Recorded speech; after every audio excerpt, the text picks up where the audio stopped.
آج کے اس مخصوص پروگرام میں تشریف فرما معزز شخصیات جناب حضرت مولانا حلیم اللہ آصفی صاحب، جنرل سیکریٹری جمعیت علماء مہاراشٹر، جمعیت علماء پپری چنچوڑ کے صدر جناب حاجی گلزار صاحب، جنرل سیکریٹری علی اقبال صاحب، نائب صدر مولانا اسلام الدین صاحب، مولانا عبدالشکور صاحب، اس علاقے کے جمعیت کی یونٹ کے صدر مولانا کمال الدین صاحب، مولانا فیروز صاحب اور مولانا دیگر اور معزز علماء کرام، ہمارے لیے ہمارے بیچ مفتی عبدالصمد صاحب بھی موجود ہیں، بڑے بڑے علماء اس علاقے کے موجود ہیں۔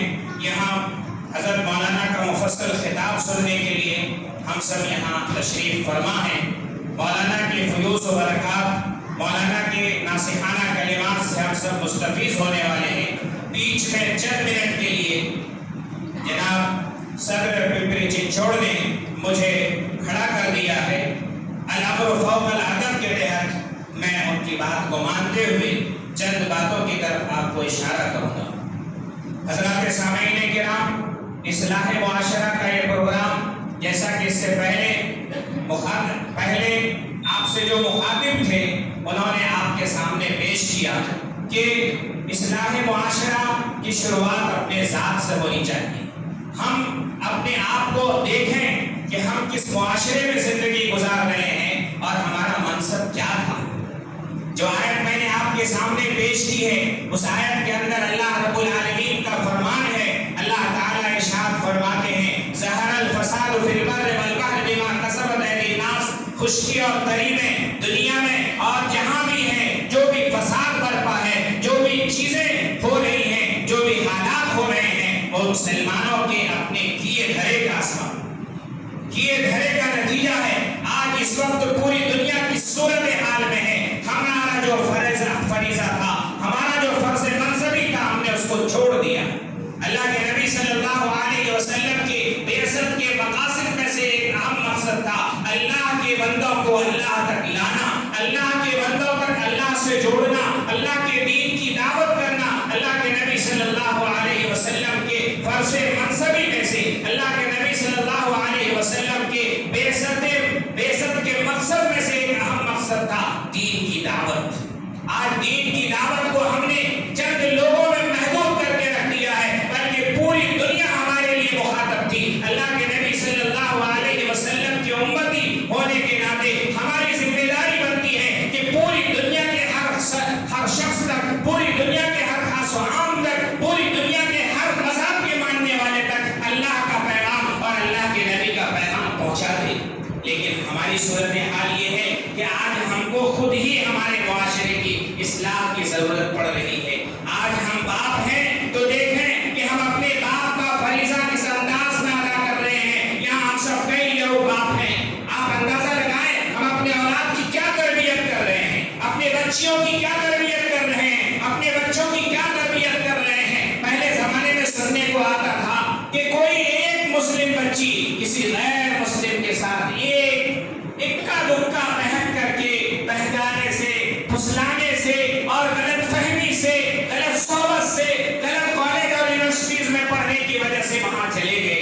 لیکن آج روزانہ ہم سنتے ہیں، روزانہ ایسی خبریں سازش کے تحت، پلاننگ کے تحت ایسی خبریں ہم کو مل رہی ہیں کہ ہماری مسلم بچیاں غیر مسلموں تک جا رہی ہیں۔ باپ حاجی ہے، باپ نمازی ہے، باپ مسجد کا ذمہ دار ہے، باپ مسجد کے اطراف کے لوگوں کے ساتھ رہتا ہے، باپ اچھا بزنس مین ہے، لیکن بیٹی کی تربیت نہ ہونے کی وجہ سے وہ بیٹی غیروں کے ساتھ جا رہی ہے۔ ہم نے اپنی بیٹی کو کیا پیار دیا، ہم نے اپنی بیٹی کو کیا محبت دیا۔ قربان جائیے آقائے نامدار سرکار مدینہ جناب محمد رسول اللہ صلی اللہ علیہ وسلم کی ذات پر، جنہوں نے حضرت فاطمہ کی تربیت کی۔ کیا کبھی ہم نے اپنی بیٹی کو کہا ہے؟ آج معاشرے میں جو بگاڑ کے اسباب ہیں ان میں سے ایک سبب لباس بھی ہے۔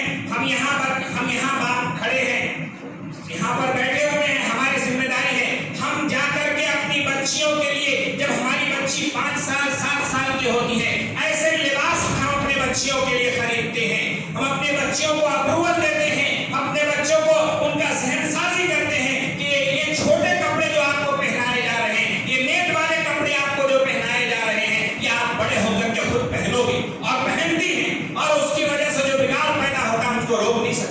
کیا کوئی باپ اس وقت سے یہ کہہ سکتا ہے کہ میری بچی جب جوان ہونے لگی ہم نے اس کو تنہائی میں بٹھایا اور کہا کہ تم کو حضرت فاطمہ رضی اللہ عنہا کی سیرت پر چلنا ہے، حضرت فاطمہ رضی اللہ عنہا کی سنت پر چلنا ہے، حضرت فاطمہ کیسے پردہ کرتی تھی، اپنے والد اور والدہ کے ساتھ کیسی زندگی گزاری ہے، اپنی بچیوں کی ہم نے ایسی کبھی تربیت کی ہے؟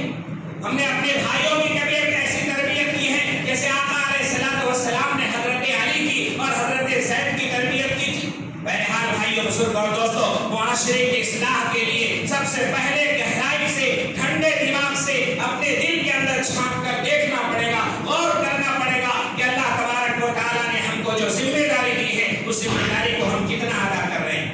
جمعیت علماء پنپلی چنچوڑ اور جمعیت علماء ہند پورے ہندوستان میں مختلف جگہوں پر اصلاح معاشرے کے پروگرام انجام دے رہی ہے۔ اس کا مقصد یہ ہے کہ ہمارے اندر جو بگاڑ پیدا ہوا ہے اس بگاڑ کو کس طریقے سے دور کریں، اللہ کی ذات سے اور اللہ کے نبی کی سنت سے ہم کیسے نزدیک ہو جائیں۔ اللہ کے نبی صلی اللہ علیہ وسلم کی سنت صرف نماز نہیں ہے، نماز کی سنتیں نہیں ہیں، روزے اور روزے کی سنتیں نہیں ہیں۔ میرے محترم بزرگ اور دوستو، یہاں بہت سارے بزنس مین لوگ موجود ہیں، یہاں بہت سارے تاجر لوگ موجود ہیں۔ اللہ کے نبی صلی اللہ علیہ وسلم کی سیرت میں ہمارے لیے نمونہ ہے، ہمارے لیے تاجر لوگوں کے لیے کیا نمونہ ہے؟ اللہ کے نبی صلی اللہ علیہ وسلم نے فرمایا تجارت کرو امانت داری کے ساتھ، تجارت کرو صداقت کے ساتھ۔ جو آدمی تاجر ہوگا، التاجر الصدوق الامین یوم القیامت مع الشہداء والصدیقین والشاہدین۔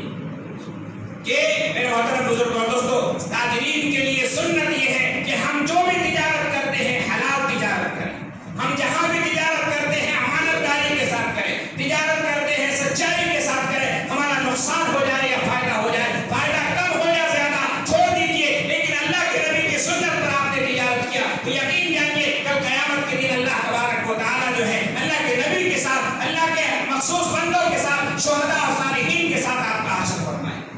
اس لیے بھائیو بزرگ اور دوستو، ہم اپنے اندر اصلاح کی کوشش کریں اور اپنے اندر جھانک کر دیکھیں، اپنے آپ کو نیک اور صالح بنانے کی کوشش کریں، اپنے آپ کو بہتر بنانے کی کوشش کریں، بہتر باپ بنے، بہتر بیٹا بنے، بہتر شوہر بنے، بہتر بھائی بنے، بہتر مسلم بنے اور بہتر پوری دنیا کے لیے ہم بہتر بنے۔ ہمارے لیے بہتری کا راستہ اللہ کے نبی صلی اللہ علیہ وسلم کی سنت ہے کہ محمد سے وفا تونے تو ہم تیرے ہیں، کہ محمد سے وفا تونے تو ہم تیرے ہیں، یہ جہاں چیز کیا ہے لوح و قلم تیرے ہیں۔ اللہ کے نبی صلی اللہ علیہ وسلم کی محبت اپنی زندگی کے اندر اپنائیں۔ اللہ کے نبی کی ایک سنت سے محبت کرنے والے بنے۔ اصلاح معاشرہ کا مقصد یہی ہے کہ ہمارے اندر تبدیلی آ جائے، ہم اللہ کے نبی کے اسلامی معاشرے کو اپنا معاشرہ بنا لیں۔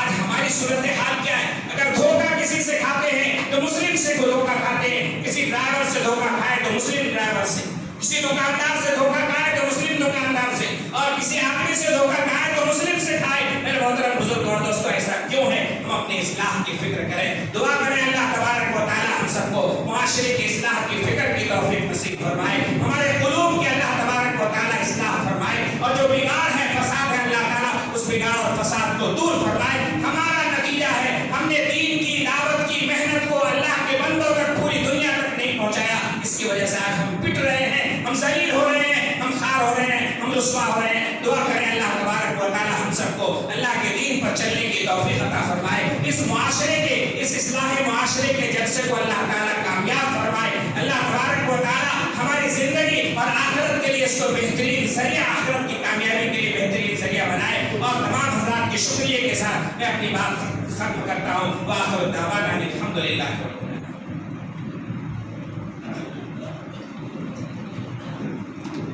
ماشاء اللہ ماشاء اللہ۔